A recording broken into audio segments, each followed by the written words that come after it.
Hey, welcome to Real Talk, episode 51. I'm Todd, this is AJ. Yo. And you already know, we're back. Here we are. Fresher than ever. Fresh. And So, clean. as last week, you guys may have noticed, thanks for the big support, one of our most viewed web series that was videos. awesome. I think we won't tell him that, we won't let Grant know that it was him. Hopefully he doesn't Grant's a watch this. popular guy. Apparently the world loves Grant. So, hey, in all seriousness, we appreciate you guys. Pretty exciting. Yes. 50 episodes. Now we're on the other side of it, heading toward 100 maybe. Big century Lord mark. willing. Yep. So, been an exciting, fun time. So, yeah, big thanks to you guys that watched that episode last week, shared it, and liked it, and all that fun stuff. That's right. Appreciate you guys. So, business, let's get that out of the way. What's Real Talk? Real Talk is an opportunity. I said that so weird. Talk about God, life, the Bible, and how all that interacts. Really, just think of it as you're getting to come in, and us two and you are having a talk together over coffee, energy drinks, whatever it is you put in your cup. And, just really wrestle through some of those things. That's right.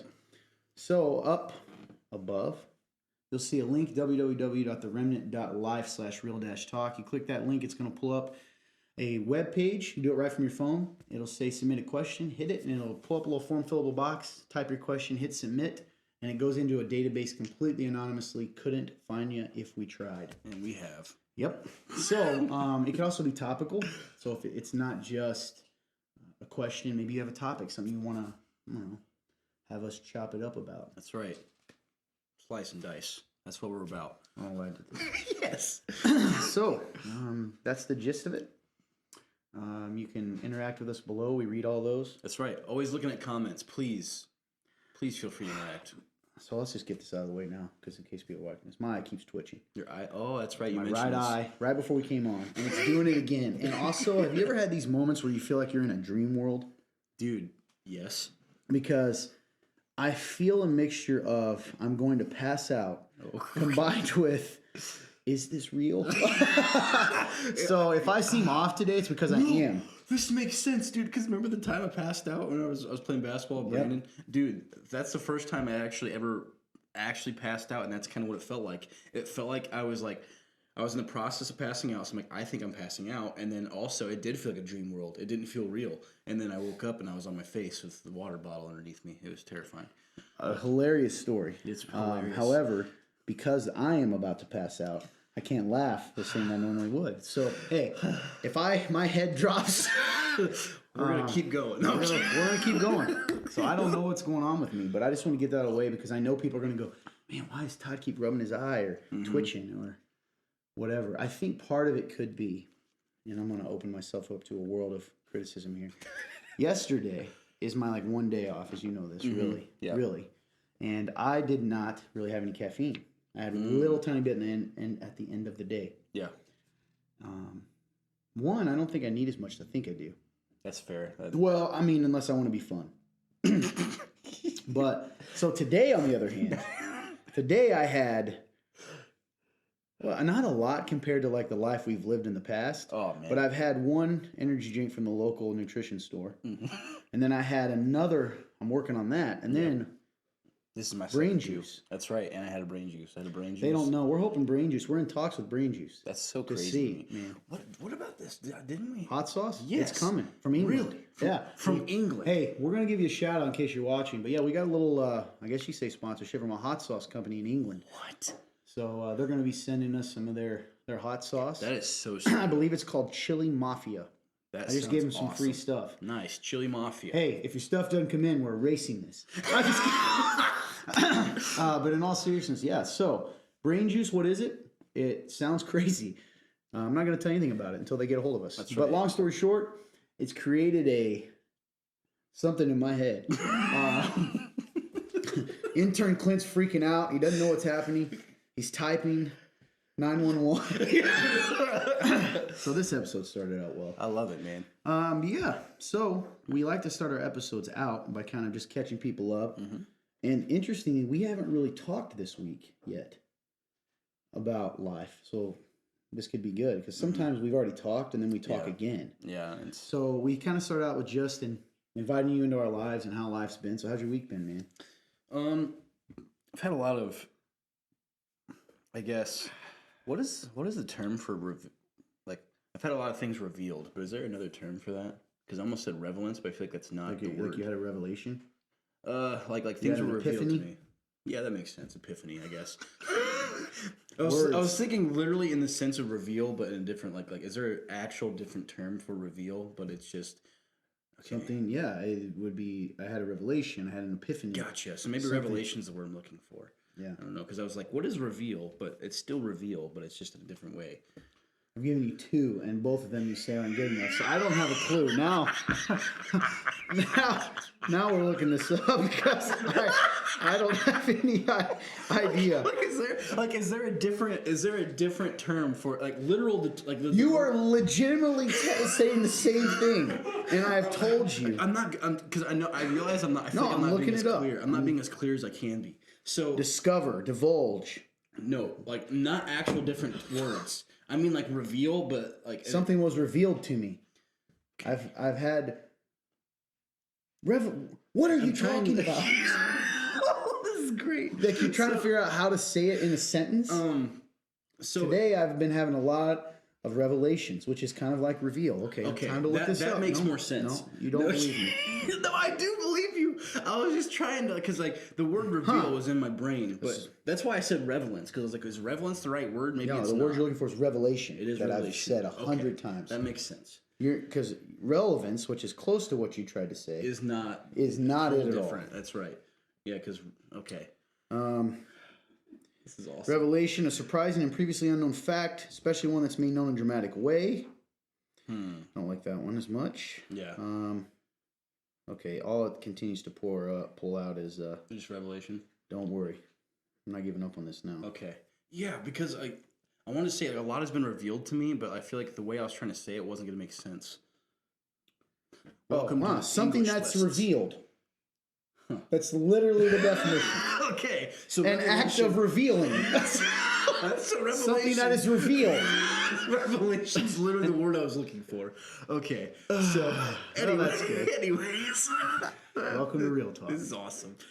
So I had a lot of revelations the last couple of days, and I feel like it's been stressful and overwhelming in a way, but it's also been good. And I think for me, I tend to lean more towards the negative side of things. And I think that's why when I come on here, I'm like, yeah, this happened, but there's good in it. I can say that, but when it comes to actually like living that out, I don't think I do a very good job. I think I tend to be more focused on the negative, and I'm very negative towards myself.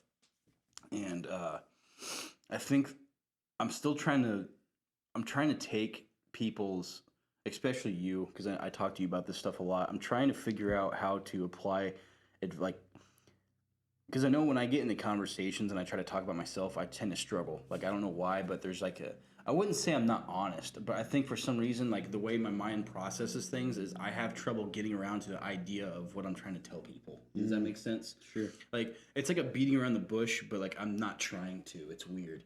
So it feels like that's almost part of how I process things. And I think that can be frustrating to people, but that can also delay my growth in ways. So for me, I've been thinking about why I am that way. But as for this particular revelation that I've had, a lot of it had to do with me asking myself, like, I feel like I've been in a weird place where when I truly think about it, my life lately hasn't really been showing a whole lot of fruit in the sense of being with God. I've been doing a lot of for God, but not with God. And I think there's such a key difference there, because I've even myself, I've talked about it before in the show of like, you can be, a you can be, a Christian, you can be a pastor, even you can be a deacon, whatever. It doesn't matter what it is. But if you're only doing it for God, you're not doing it with God. I think it can be wrong. Like, yeah. Because if you're doing it for God, it doesn't necessarily mean you're doing it out of love. You could be doing it for selfish ambitions to feel better about yourself or all these things. And like, that's just kind of what I've been thinking about. And I think I've been living a lot of life for God and not with God. And I think if I can change that to living and doing stuff with God, it'll be for God, but better, It's good, man. And so just trying to trying to reignite that spark, because I feel like there was a point in my life where I was doing a lot of it with God, but I think I got so caught up in life and the stresses of it and all these, just day to day. And I know one thing I've been talking about lately to everybody is, man, days go like boom, gone. And I feel like I'm not maximizing days. If anything, I'm so caught up in it that I don't move a whole lot, and then boom, next day is gone, next day is gone, next day is gone, and a week or 2 weeks or 3 weeks or a month goes by, and you're like, nothing's changed. And you wonder why people are frustrated with your lack of growth or your lack of, movement or just anything, so then it's just like a vicious cycle. So just trying to break that cycle, man, and trying to keep it on my mind, because I can have these conversations, which I have over and over again. But it's like, as soon as the waves just get a little choppy, that's when it can feel like you go under, so just trying to, I guess, keep my head above water, and actually live that out, and not just give up so easily, and not, or maybe not even give up so easily, because I feel like if I gave up, I wouldn't even be a part of what I'm doing, but not get lost, I guess. So what does that actively look like? That, I think I kind of mentioned like me talking to people earlier, and how I tend to accidentally like beat around the bush, and like I think I just got to figure out a way to be more direct and not feel so bad about sharing life with people, and understand that people love me. Well, okay, I think I understand that people love me. It's more like, through the process of people loving me, I need to figure out how to love myself, because I think a lot of it is I can hear people, but I don't hear them, because I've already got that preconceived notion of myself. So it's like, okay, people can say things, but it just bounces off of me because I already know what I am. That's pretty good. Like you refuse. It's kind of that cognitive dissonance idea, like what you believe about yourself in this case versus what others are saying clash. Yes. And Yep. you're refusing to let what they say change what you view about yourself. Exactly. And I need to let that go. And I think it's weird, man, because I think there was a point in time in my walk where I think I did that. I think I was actually in a place where people could tell me things. I was like, yeah, that's right. Like, yeah, I do have value. I can do this. And I think that's when I was growing a lot more than I am now. So I think What happened? What do you think? I think I kind of went back into I think I went back into my shell of like, I just got overwhelmed, and it's so interesting how small things can add up, because Boy, isn't that the truth? like, I don't think I couldn't pinpoint the exact like moment, but I think what happened is there was a day where I chose not to live it out, right? And that day resulted in the slow fade. And that's when before you know it, like I said, like, well, that time I didn't do it. Well, that time I didn't do it. Well, that time I didn't do it. And then before you know it, I've got this huge void again. So I think that's kind of what happened, and it's cool because I'm slowly starting to come back around to the idea of like, okay, this happened. Now I just got to work my way back. I can't give up. I got to get back up, and keep going. So,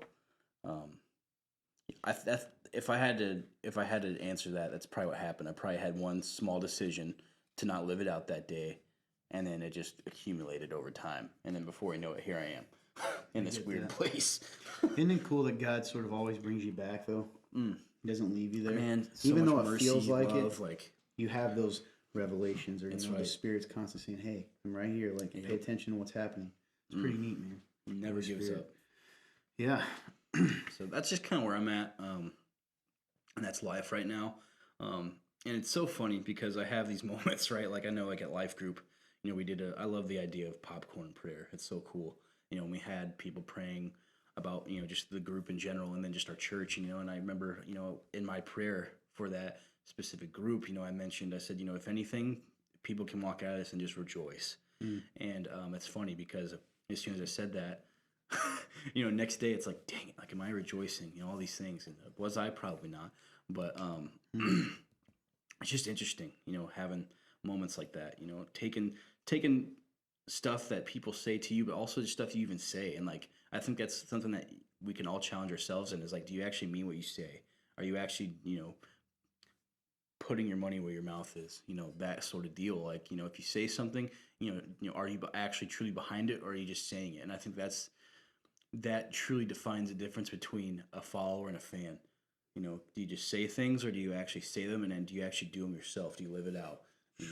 And that's something I got to challenge myself on with some areas. So Yeah.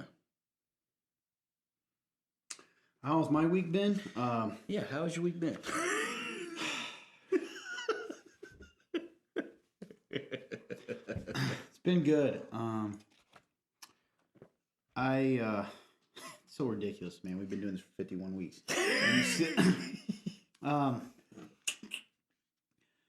So Sunday I had a little bit of a revelation of my own. Nice. I took some time.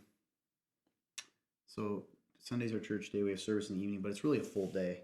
Yeah. In some ways, people may think that because we have an evening service, that opens our morning up. Sort of the opposite of people who have morning service. It's not the case because you're still prepping and you do a lot of things. Yeah, I don't know. It really does take most of the day, which is cool and fine. Our worship team runs through their final run through on Sunday early afternoon. During that time, I took that time to go and just get my mind right and stuff before messaging. I just wrote before the service. And that's something that I do and really helps me is go be with God alone. In this case, put headphones in. I repeated the same song and just focused to where you don't even really hear the music anymore and just made it my prayer. And I realized some things somewhat similar to yours about who I am.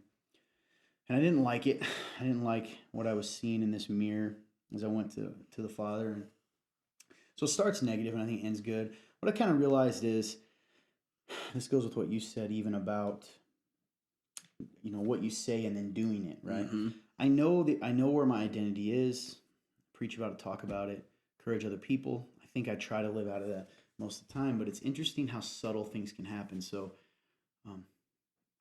people that know me would often characterize me as probably bold, maybe aggressive, like I don't care what people think, all those kinds of things. And probably to a degree, some of that's true. But what I realized is I've been running around in an attempt to be the best servant, best pastor, best whatever else it is that I can. And really what I was doing was running around and being what everybody needed me to be. So this person thought I was too bold, so I would be softer. I was too harsh, I'd be gentle. I was too gentle, I'd be harsh. I was too businesslike, I'd be less businesslike. I was too unprofessional, I'd be more professional. I'm trying to just put out fires. And then what ends up happening is I'm embittered, and because I noticed I was embittered, I was anxious, I'm mad at people. I was having a hard time like loving.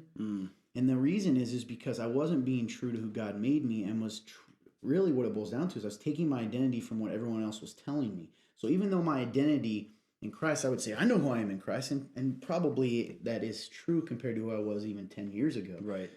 Subtly, I think the reason I've been so mad and bitter and all these things is because there was a conviction in me that was saying, Todd, like, you are not being who I've told you to be, doing what I've told you to do, and you're waiting for other people to do it. So this is embarrassing to admit. I was getting to the point even where I could probably play the game and love you outwardly, but inwardly, I was changing the way I was treating people the last month or so based on how they treated me. So if someone wasn't loving to me, then I wasn't loving to them. And that seems so childish, but I had lived out of that. And it came from running around trying to put all these different hats on because I was trying. But here's the thing. It wasn't because I was trying to please them. I just didn't want to deal with, this is so terrible. I wanted to put out fires. So in my mind, I was justifying it by like, I'm protecting the church, I'm protecting the congregation, I'm making everybody happy so they don't blow everything up or do this or hurt someone else. And what I was doing was just saying it was a noble thing, but really it's also selfish because I just didn't want to deal with that. So, outwardly I was doing my job was getting done, but inwardly I was having problems. I don't know if that makes sense. I'm with you. That makes sense to me. It was a really cool moment where God, not in an angry way, oftentimes I feel when I go and be alone with him, and listen, you see this in the Gospels all the time, guys. Over and over, Jesus would do ministry, he'd preach, he'd heal, and it would always, like you see these verses we kind of read over where it says, and Jesus left the crowds and went to be alone and pray. Jesus left the crowds and went to be alone and pray. Like he needed to go to the Father. And that seems so Christianese, man. And I think, but that's the truth. God is real and living and he interacts with us. And I need him. And I used to do that really well. And so it was really refreshing because I came out of that and I was able to just love and be more positive. I was so positive, and I haven't been in a long time. And it was all because I was like, ah. So in repenting to God for doing that and saying, Father, I'm sorry, I see it, I'm going to change. It was all let go. Like even the stress and the pressure of trying to put all these, and I just started doing the simple things, right? Like leading by doing it. Does that make sense? Yeah. because the position I'm in sometimes, like, yes, I have to do it, but also you're telling people, you're talking and you're teaching, and and it's, I don't know, some of it's hard to put into words, but overall it was really positive and encouraging. Then we had an awesome service, man. Like I prayed. Yeah. Kind of had this, you want to know, sort of little weird miracle moment. Like we prayed before in our pre-service meeting. I don't know if you caught this, but I prayed for, Lord, let this be a beacon that draws people here, right? So I had a lady, we had some visitors, and it was really cool. I didn't tell her. She came, just, hey, I really enjoyed your service. We had a ton of people, like visitor people. Awesome. And it came after a week where we were kind of down or whatever. And she says, hey, it was really cool. I got invited here a year ago. And she goes, I went to church this morning at this other place. And today I just felt like, I really need to go there. I just drove by the sign and I felt like I was supposed to go there. And I literally had this flash of like, God legitimately answered my prayer. Like it's a beacon. Oh, hey, I should go here. Like so light, crazy, moss to a light. So it was really cool and encouraging because he did that. I know the Father was like, told you I was listening. People are going to come. And so it was really encouraging, man. I thought it was a great service. We had a worship experience.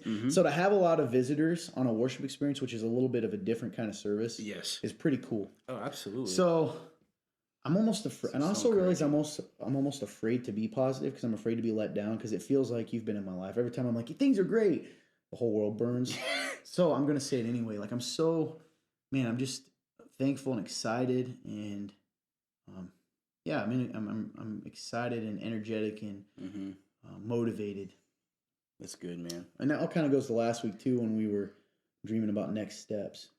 So it's exciting stuff. Absolutely, and it's so funny how just general stressors and like just setbacks or just obstacles. It's so funny how those things can very easily bend our perspective on how things are going, because like I like that what you said, because if you take away, even though it's it's always going to come, things are going to happen. If you take away the basic the stressors, the obstacles, all that stuff I just mentioned, and you look at what's happening, in life and just even as a church here, and just, man, wow, how incredible is it? It's crazy. Like you said, it is exciting, but it's so easy to let those little things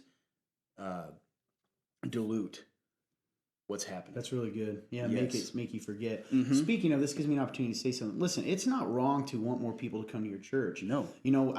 We get these, so this is kind of a funny personal story. So this kind of ties with this because we do get excited about that. Yeah. So it's probably a month ago, 2 months ago, I get a screenshot from a guy in our church, someone I love dearly. And it wasn't bad. And he was kind of hurt or frustrated because a pastor he knew had posted a status saying, quit worrying about the number of people in your pews and worry about the spiritual health. And I told him, I said, yeah, that's true.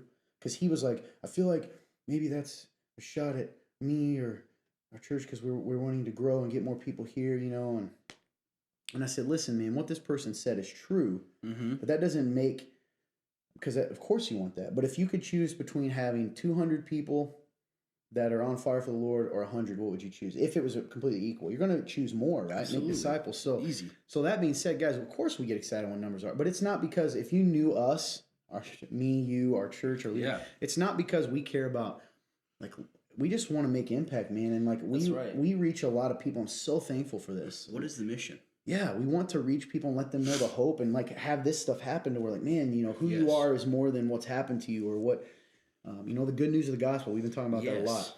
Which speaks of another awesome thing. Our life group was incredible Friday. Oh, so good. Man, so just, you know what? We're not apologizing because we're on a mission. We want to reach more people because, until the whole, this community, this town, this state, this country, this world knows and has heard about Jesus, like, we're not going to feel sorry for that. Absolutely, man. No, the Great Commission does not state, hey, only reach out and get to the people to the capacity of your sanctuary. It's not what it says.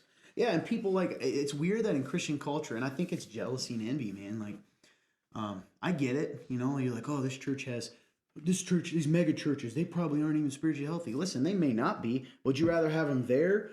Like, let's say that 30% of them aren't real believers and it's shallow.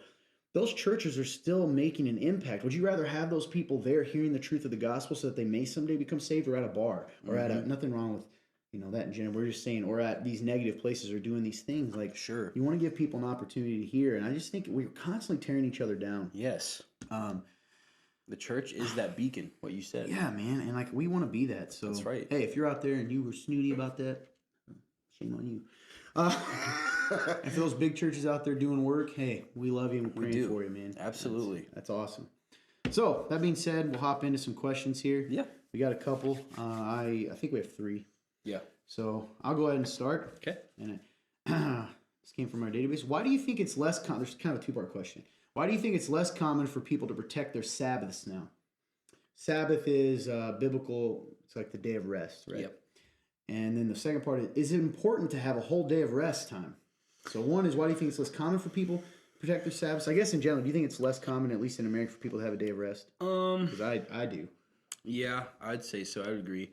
I definitely think it's less common, but I also think people get it confused too, because some people may think that number is a lot higher than what it actually is. Because I think a lot of people think a Sabbath is just when you sit there and you lay there and you do absolutely nothing. That's good. And that's not necessarily what a Sabbath is. A Sabbath is honestly, it's shaped as what people want it to be and how it what brings rest helps to you. them. Absolutely. Yeah. So when it says, is it important to have a whole day of rest time? Yes, it's important. What you do with it and how you do it is based on you.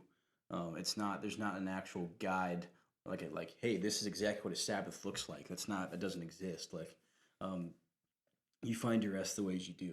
So yeah, and work looks different too. Some people, a day of rest for them is going out and doing yard work because they enjoy that. And it brings their their spirit rest, right? Like that time of God that you're setting aside and putting the work aside. And it's so cool that God loves us so much that He wants us to have that, and He knows how we're wired, that we need that. Because certainly, you know this, I struggle with that. You probably do a little bit. I do. And we both have become very stressed people due to it. Yes. So why do you think it's less common for people? I think America, we're driven. That's right. And 2, we're guilted for resting. The people who are being lazy. Yes, the people who have it together, they don't need rest, right? Right. And like sometimes I tell people like I don't sleep, and they think it's like a badge of pride, and I'm really over here going, I don't sleep. No, he wants to want sleep. to. Yeah. Listen, he wants to sleep. The man wants to sleep. And is it important to have a whole day of rest? He already said it, yes. And the Bible talks about that. God's very clear on it. We need to have a day of rest. So there we go. Good stuff. Next question from the database.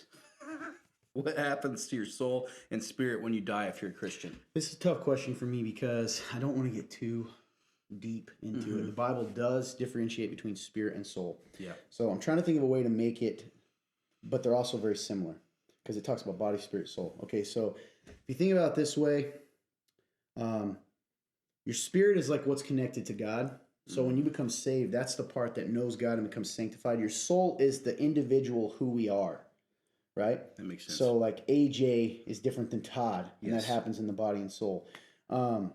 There's still things that aren't touched. So to make it easier for people and to understand, we're going to consider those they are separate. But when you die, the Bible tells us, some people believe in a soul sleep. They call it that, or your spirit kind of just sleeps.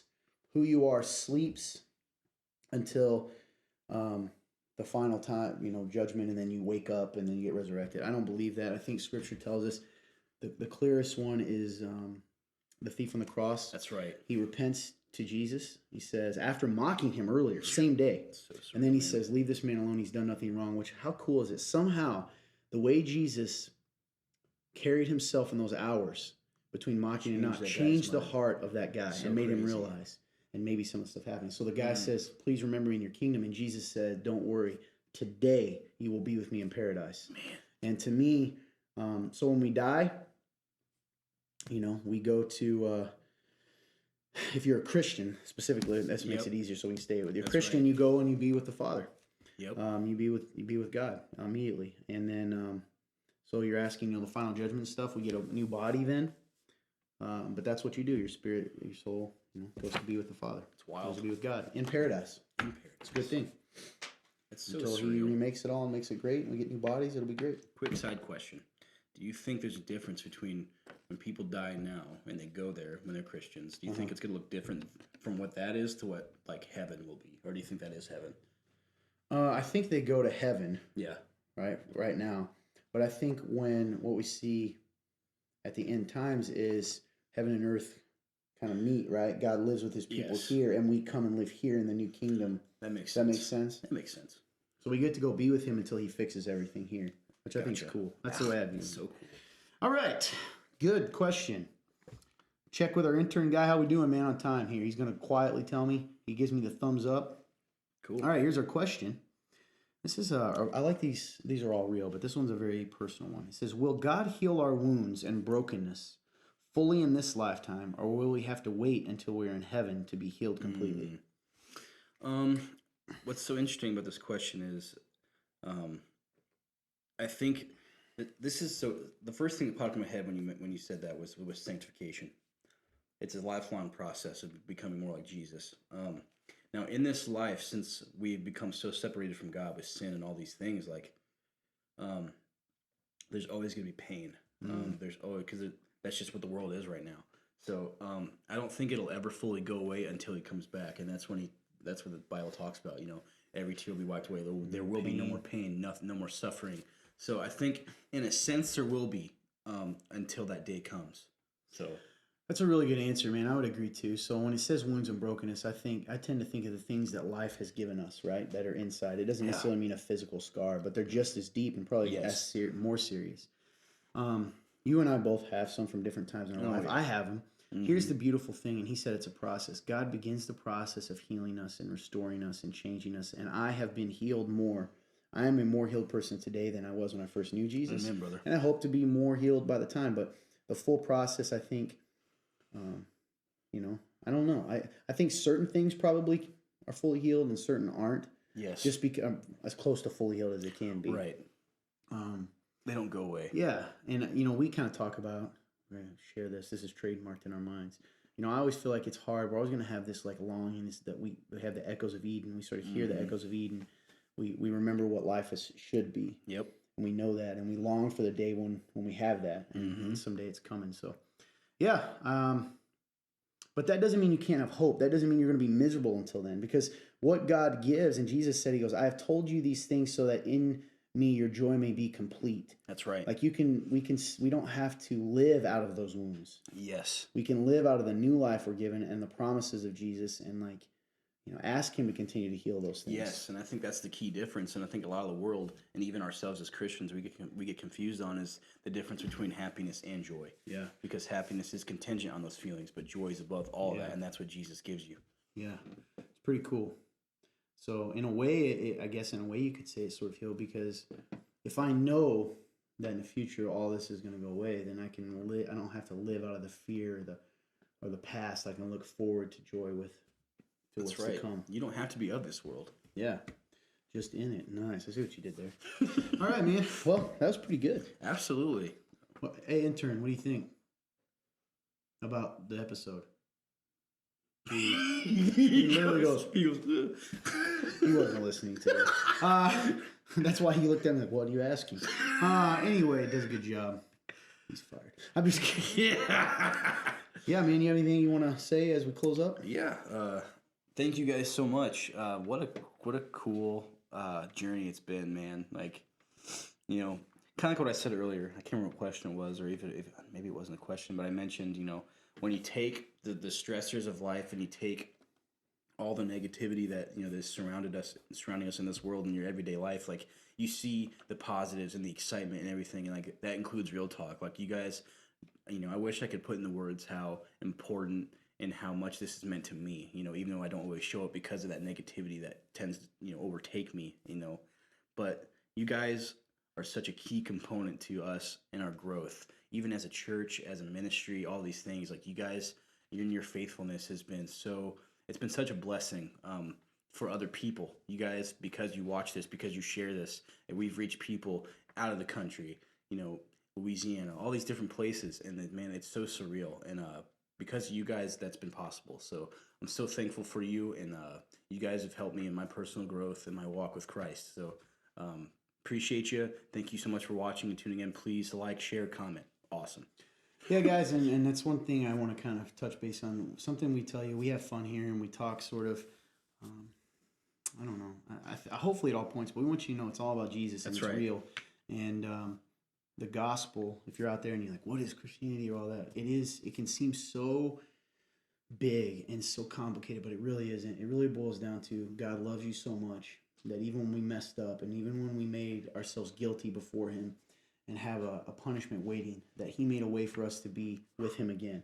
And that's through Jesus. And Jesus is real, and he's living, and God still moves. So we just want to point you to him and let you know, guys, for all the fun and games, like, we do this because we love you, and we would love you if we love you out there, even if you aren't going, even put your faith in Jesus. We just know that that's the only full hope you can ever have is in him, and we'll love you anyway, but more importantly, I want you to know he loves you. Yes. And that's what it's all about, is letting you, if nothing else, pointing you to the Bible, to finding out what he says about it. Because I'm telling you right now, I say this all the time, not as a badge of honor. We grew up, him too. Yep. We didn't grow up in the church, and so we were old enough to look and see that the Jesus of the Bible is different than what I was told and what you were told. Yep. And it's incredible, and it's real. So it's life-changing. Other than that, you guys know what Real Talk is. The link above is active 24/7, 365. Boom. Hey, would you consider donating? Guys, we bring this up, and honestly, nobody's doing it. Mm-hmm. But we would really appreciate it. If you don't go to church here, especially, and this blesses you, why not join us? Even for financially, guys, this costs money, and our churches, we're going to keep doing it. But, if it blesses you, hey, is it worth a cup of coffee? Put it that way.